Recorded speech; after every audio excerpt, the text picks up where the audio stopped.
السلام علیکم ورحمۃ اللہ وبرکاتہ۔ میرے عزیز دوستو، آئیے جانتے ہیں کہ عید کی نماز میں جانے سے پہلے کن اعمال کا کرنا ضروری ہے۔ آئیے جانتے ہیں۔ میرے عزیز دوستو، کل مبارک یعنی جمعہ کا دن ہے اور رات بھی مبارک ہے یعنی چاند رات۔ اصل میں یہ چاند رات اللہ تعالیٰ کی انعام کی رات ہے، اس لیے اس میں کوشش کرے کہ زیادہ سے زیادہ ہم عبادت، ذکر و تلاوت اور دعاؤں کا اہتمام کرے۔ اللہ ہمت اور طاقت دے، تہجد کی نماز پڑھے اور فجر کی نماز بھی جماعت کے ساتھ جا کر ادا کرے۔ اس کے بعد ہم ناخن وغیرہ کو کاٹ لے، مونچھ کو قطرے، بال وغیرہ کو بھی صاف کر لے اور پھر غسل کرے، نئے کپڑے پہنے۔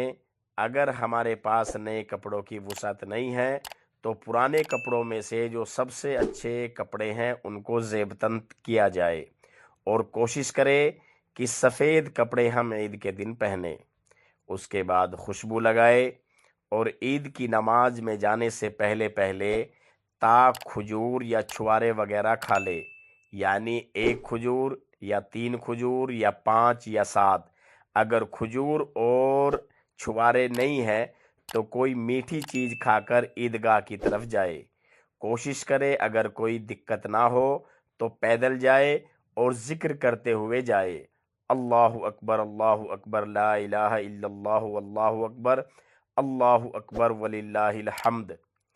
عیدگاہ کے اندر یا جہاں پہ عید کی نماز ہوتی ہے، سکون سے عید الفطر کی نماز پڑھے اور دھیان سے خطبہ سنے، اور جس راستے سے جائے کوشش کرے کہ اسی دوسرے راستے سے آنے کی کوشش کرے، اور پھر دعا کرتے رہے۔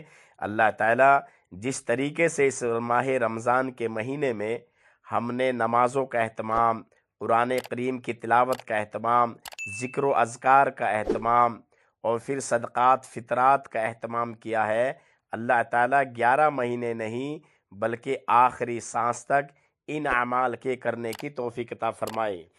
اس عمل پر کہ ہم عیدگاہ کی طرف جاتے ہیں اور رمضان کے نورانی اعمال کو کرتے ہیں، پھر اللہ تعالیٰ کی طرف سے بھی انعام بڑا ملتا ہے۔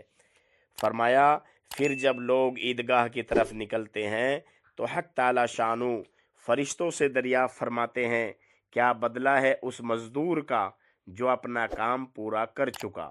وہ عرض کرتے ہیں، ہمارے معبود، ہمارے مالک، اس کا بدلہ یہی ہے کہ اس کی مزدوری پوری دے دی جائے۔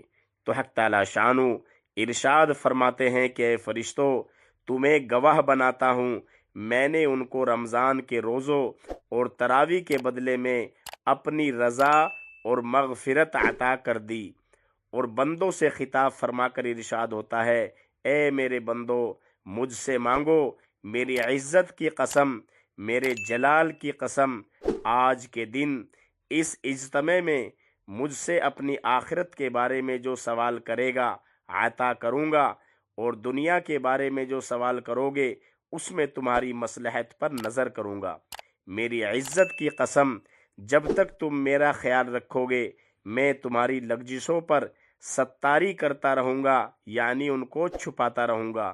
میری عزت کی قسم اور میرے جلال کی قسم، میں تمہیں مجرموں اور کافروں کے سامنے رسوا اور فضیحت نہ کروں گا۔ بس اب بخشے بخشائے اپنے گھروں کو لوٹ جاؤ، تم نے مجھے راضی کر دیا اور میں تم سے راضی ہو گیا۔ اسی لیے دوستو بزرگوں، ان اعمال کی ہم قدر کریں اور دعا کریں کہ آخری سانس تک اللہ تعالیٰ اپنی رضا والے اعمال کرنے کی اور ناراضگی والے عمل سے ہم سب کو بچنے کی توفیق عطا فرمائے اور پوری امت کو ہدایت تامہ کے فیصلے فرمائے۔ اسلامک ویڈیو آپ کے سامنے آتی رہے، اس کے لیے ہمارے چینل کو لائک، سبسکرائب اور شیئر ضرور کیجیے۔